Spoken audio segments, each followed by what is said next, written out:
Elle était jeune et belle, comme de bien entendu, il eut des gars pour elle, comme de bien entendu. Elle était demoiselle, comme de bien entendu. Il se débrouilla pour qu'elle ne le soit plus, comme de bien entendu. Ils se mirent en ménage, comme de bien entendu. Elle avait du courage, comme de bien entendu. Il était au chômage, comme de bien entendu. Celui de déjà gentil pionnier, comme de bien entendu. Voulant faire une folie, comme de bien entendu. Il offrit la famille, comme de bien entendu. Un billet de la loterie, comme de bien entendu. Ça n'était jamais que 100 balles de perdu, comme de bien entendu. Mais il se mit à boire, comme de bien entendu. Elle ne fit pas d'histoire, comme de bien entendu.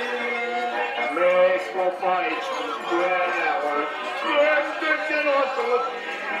Elle se régala en le faisant péter, comme de bien entendu.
Combien de heures, c'est des semaines de 48 heures et j'attends les dimanches semaines pour emmener ma grosse Germaine ou bien une autre, ça lui emmène.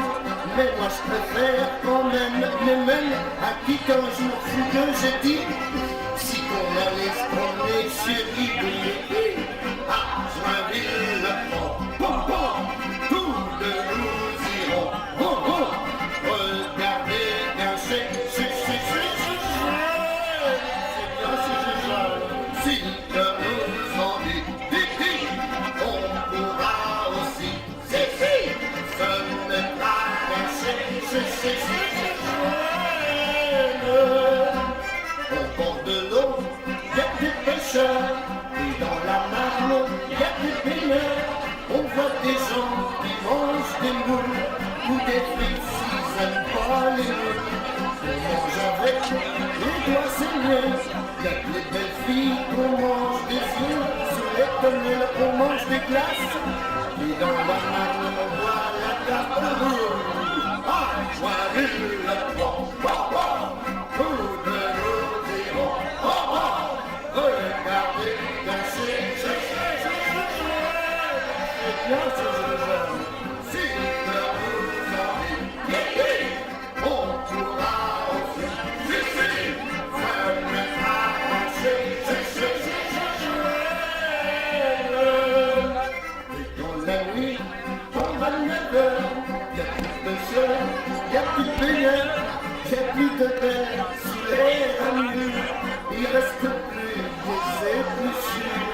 ma mère me dit, j'ai mal au pied, c'est mon vélo, je dois la ramener, mais dès lundi, je pense au samedi, on vient samedi, moi samedi,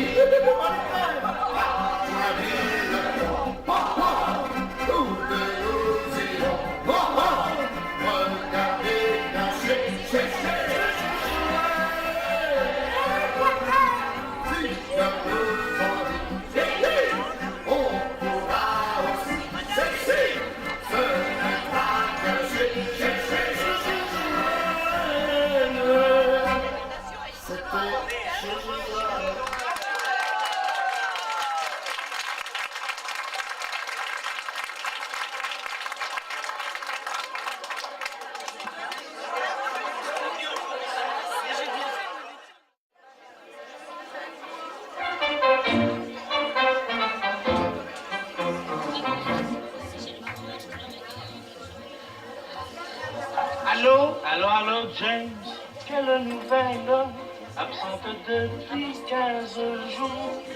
Au bout du fil, je vous appelle. Que trouverai-je à mon retour? Tout va très bien, madame la marquise. Tout va très bien, tout va très bien. Pourtant il faut que l'on vous dise, on déplore un tout petit rien, un incident, une bêtise, la mort de votre jument grise. Mais à part ça, madame la marquise, tout va très bien, tout va très bien. Allô, Martin, quelle nouvelle? Ma jument grise, morte aujourd'hui? Expliquez-moi, cocher fidèle, comment cela s'est-il produit? Cela n'est rien, madame la marquise, cela n'est rien, tout va très bien. Pourtant il faut que l'on vous dise, on déplore un tout petit rien. Elle a péri dans l'incendie qui détruisit vos écuries. Mais à part ça, madame la marquise, tout va très bien, tout va très bien. Allô, Pascal, quelle nouvelle? Mes écuries ont donc brûlé. Expliquez-moi, mon chef modèle, comment cela s'est-il passé? Cela n'est rien, madame la marquise, cela n'est rien, tout va très bien. Pourtant il faut que l'on vous dise, on déplore un tout petit rien. Si l'écurie brûla madame, c'est que le château était en flammes. Mais à part ça, madame la marquise, tout va très bien, tout va très bien. Allô, Lucas, quelle nouvelle? Notre château est donc détruit? Expliquez-moi, car je chancelle, comment cela s'est-il produit? Eh bien voilà, madame la marquise, apprenant qu'il était ruiné, à peine fut-il revenu de sa surprise, comme si le marquis s'est suicidé. Et c'est en ramassant la pelle qu'il renversa toutes les chandelles, mettant le feu à tout le château, qui se consuma de bas en haut. Le vent soufflant sur l'incendie le propagea sur les pluies, et c'est ainsi qu'en un moment on vit périr votre jument. Mais à part ça, madame la marquise, tout va très bien, tout va très bien.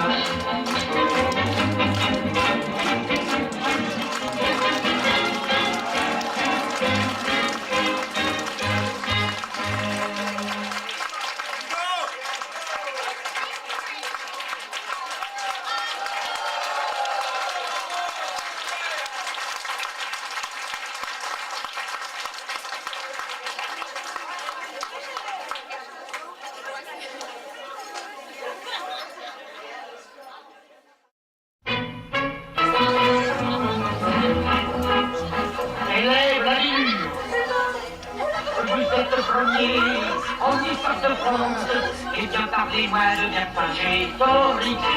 Quelle fut sa vie, sa mort, sa naissance? Répondez-moi bien, et vous aurez dit, monsieur l'inspecteur, je laisse tout ça par cœur.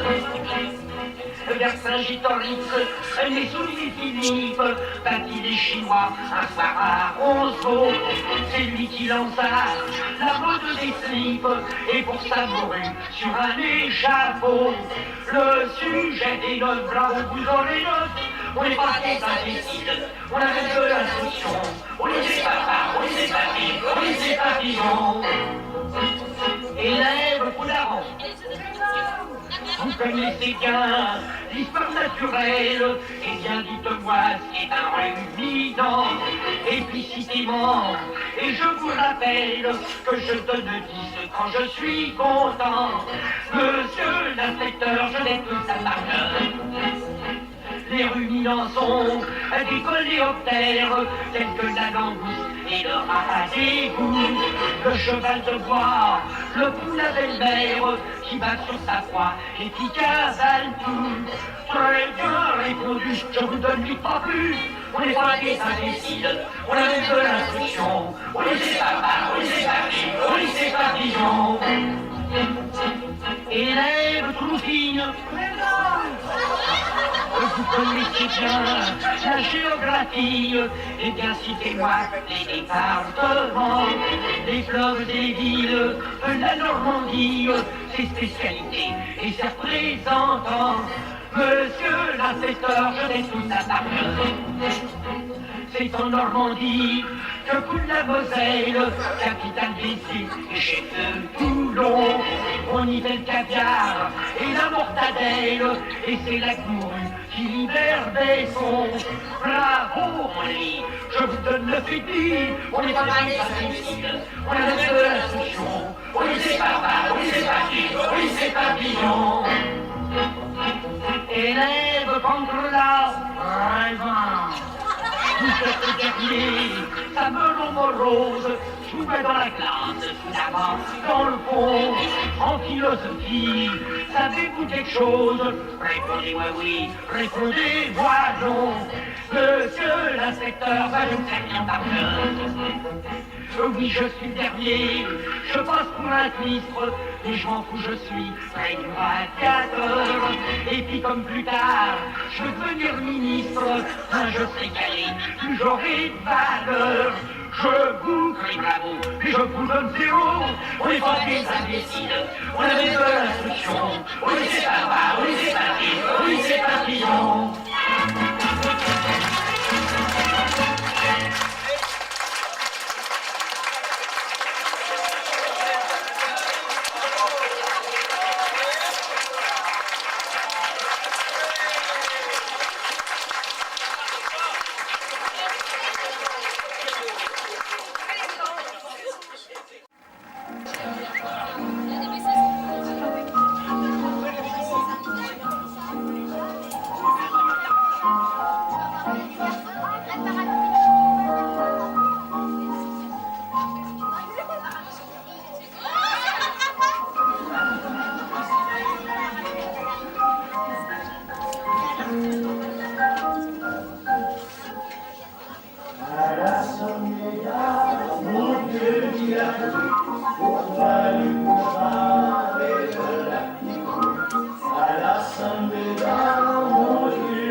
À la Saint-Médard, mon Dieu, vous êtes plus, tous deux au combat, en suivant un chien. À la petite Olga, on sait qu'elles vont, on est sorti tard, quand il n'y a plus.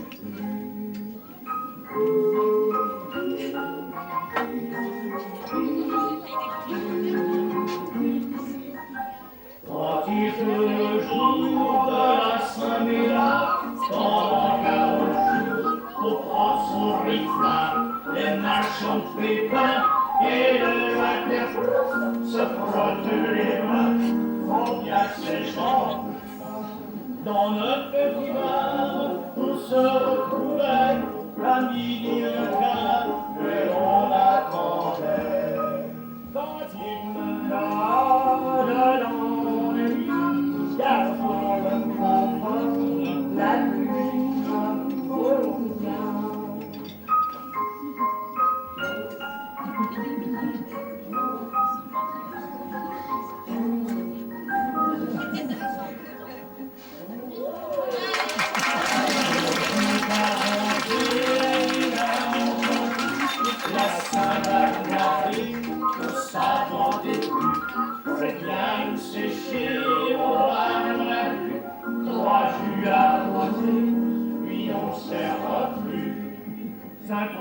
bassin, toujours il pleurait, dans le bar du coin, on sait qu'on s'aimait.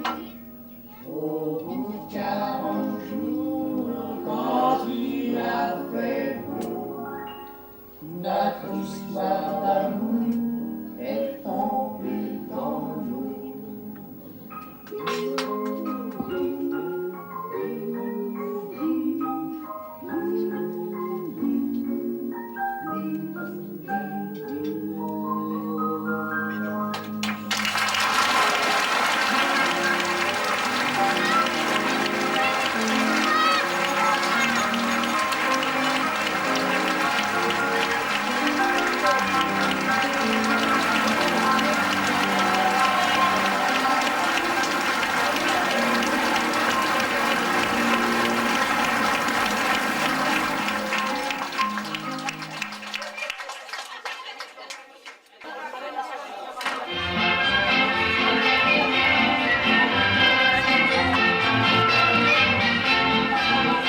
Depuis le chef d'une joyeuse famille, depuis longtemps j'avais fait le projet d'emmener ma femme, ma soeur, ma fille, voir la revue du 14 juillet.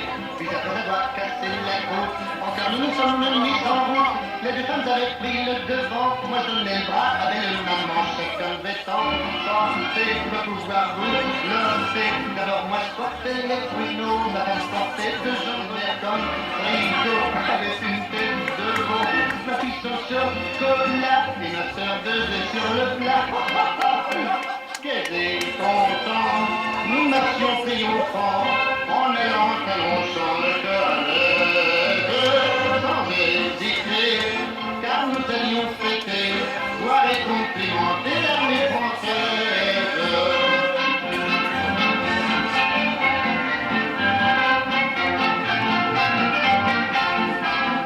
Bientôt de Longchamp, on coule la pelouse, nous commençons par nous installer, puis je débouche les 12 litres à 12, et on se met à saucissonner. Tout à coup on crie vive la France, crédit c'est la revue qui commence, je grimpe sur un marronnier en fleurs, et ma femme sur les dos d'un facteur, ma soeur s'aimait, lancier, acclame ses pierres, mon pied, ma tante épouse, bras des mains, dans des films, les Saint-Syriens, ma belle-mère pousse des cris, en temps les saillies, moi je faisais admirer, le bras général boulanger. J'étais content, nous étions triomphants, de nous voir à Longchamp le cœur à l'œuvre. Sans hésiter, nous voulions tous fêter, voir et complimenter l'armée française.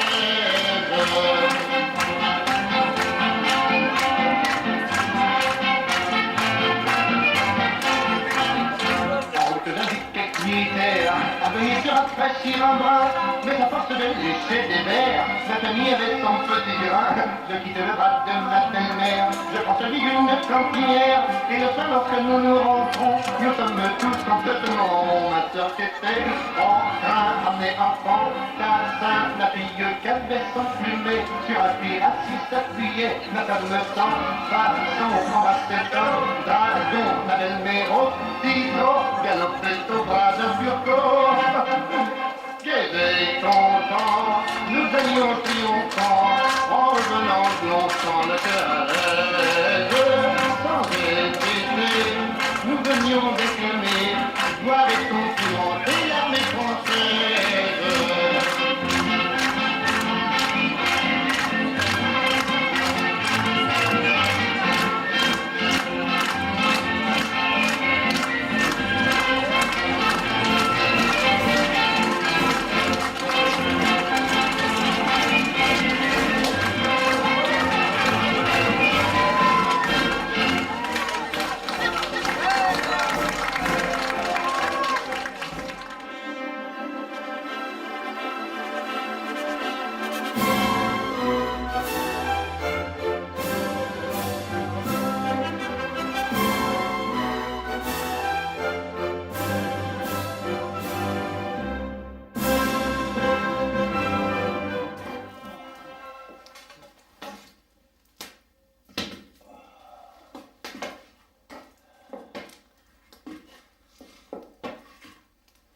Que je vous dise, la noce au gars syrien fut des plus conséquentes. Tous les ceux qui y furent engagés s'en rappelons encore. Le mariage mit longtemps à se décider parce que le gars il fréquentait depuis ben longtemps la fille à Patu, ce qui ne plaisait pas plus que ça à Cyrien. Patu, c'était un bonhomme, mais pas argenteux. Et Cyrien, il aurait bien mieux aimé autre chose. Enfin, après avoir fait toutes les remontrances à son gars, il dit « Eh ben, puisque tu la veux, tu l'auras. Elle est pas ben riche, mais elle est ben membrue. Tu la feras travailler. » Et il alla un dimanche dans la Marionnée, fait la demande.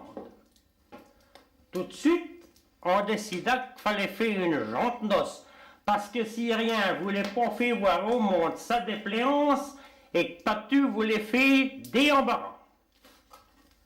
On commença le dimanche suivant à porter les dragées, puis à inviter toute la cousinaille. Tout ça dura plus d'1 mois, et puis j'aurais pas voulu être à la place du pouche-faux puis de la voiture à 4 roues.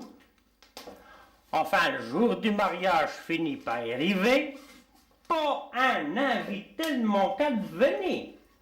Les parents de loin arrivèrent la veille, ceux de plus près le matin, de bonne heure. Puis en attendant que les mariés y soient prêts, on mangea des hartons de galettes au froid et de gâteaux de feuilleté en buvant le vin blanc. On partit à la mairie, bras dessus, bras dessous, les jeunes par devant, les vieux par derrière, et puis ceux qui n'avaient pas de cavalier, à la queue. En ressortant de la mairie, les jeunes gens du pays qui avaient offert le boucher la veille, ils tirèrent des coups de fusil tout le long du chemin jusqu'à l'église. Quand la messe fut finie, la musique attendait à la porte. Il y avait un violon, un piston et une basse. On traversa le pays pendant que les femmes regardaient sur le ciel de Dieu porte les gens de toilette et puis les gens qu'on n'avait jamais vus. Derrière la musique, les vieux marchaient au pas. Ils repensaient à eux, noces à eux, quand ils revenaient comme ça pour eux compte. Et puis ça les rendait légers comme des cabris. Quand on fut rentré à la maison, Léon Bichard l'a marié, les femmes Bichard les mariées, et on se mit à table sous le perché couvert. Oh, faut vous dire que Cyrien, il avait fait venir un cuisinier pour faire les choux dans le grand. Oh, il aurait bien fait venir la cuisinier du pays qui faisait bien mieux la cuisine, mais ça n'aurait pas fait le même effet. Par exemple, on n'avait rien chiché, et puis c'était un repas de première. Des tourtes à la viande pour commencer, lapin au sang parce que la chasse elle était fumée, jus de vieux rôti, bœuf en dos, dinde rôti, pas une miotte de légumes parce qu'on en mangeait tous les jours. Comme dessert, des galettes au pruneau, des gougères et puis des pièces montées, vous qui avez des fleurs en papier au fait. Quant à la boisson, c'était à l'avenant. Tout le monde était quasiment brinzingue en sortant de table. Oh, pour une belle noce, ça, c'était une belle noce. Le père aimable, qui était dans le parrain du marié, il avait été placé à la table d'honneur, pas bien loin de son filot. Il avait mangé comme 3, puis bu comme 4, si bien qu'il était et tout, un brin sous chaud. Les jeunes allèrent à la danse, les vieux se mettèrent à jouer aux cartes. Le parrain aimable, lui, il se met à jouer à la bétomberie en fumant le cigare. Il but choc goutte de mar, et ben puis il alla au bal. Et ben et puis il voulut faire des ailes de pigeon comme dans son jeune temps. Sa femme, elle lui disait, tiens, toi donc, les vieilles bêtes, tu veux donc pas qu'on se moque de toi et puis que tu fais rire le monde. Et ben ça lui faisait rien. Il dansait encore d'un pied. Après chaque danse, on repassait petit rafraîchi, du vin blanc sucré avec des lichettes de citron et puis des bouts de cannelle. Il manquait pas une tournée. Si bas aussi, eh ben, qui fut ben tout archi sous. Sa femme, qui était pas trop pléante, elle les prit par le bras puis elle les ramena bien plus vite qu'il était venu. En chemin, elle lui disait, Perlati est gentil sous l'eau, et puis à chaque coup qu'il trébuchait, elle lui donnait exprès des grands coups de coude dans l'estomac. Pour lui, il manquait de tomber à chaque fois. Puis lui, il disait, vieille maline, tu me fais passer exprès dans les ourniers pour me faire buter. Il arrivait chez eux, tant bien que mal. Quand il fut rentré à la maison, l'ami aimable, elle se dit à ben vite qu'il a fourré dans le lit.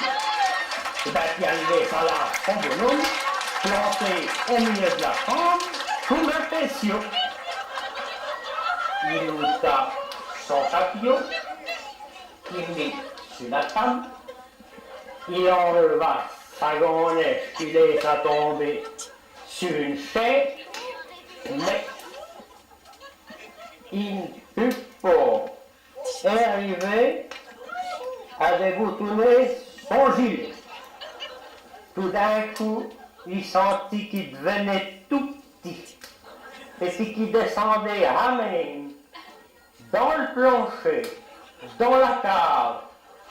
Ça lui fait un drôle d'effet. Après, il grandissait tellement qu'il essaya de mettre sa main sur sa tête pour ne pas se cogner au plafond. Mais son bras ne voulut pas bouger. Il tournait le dos à la chandelle, puis il n'en voyait que 36. Ça tournait autour de lui comme des chevaux de bois.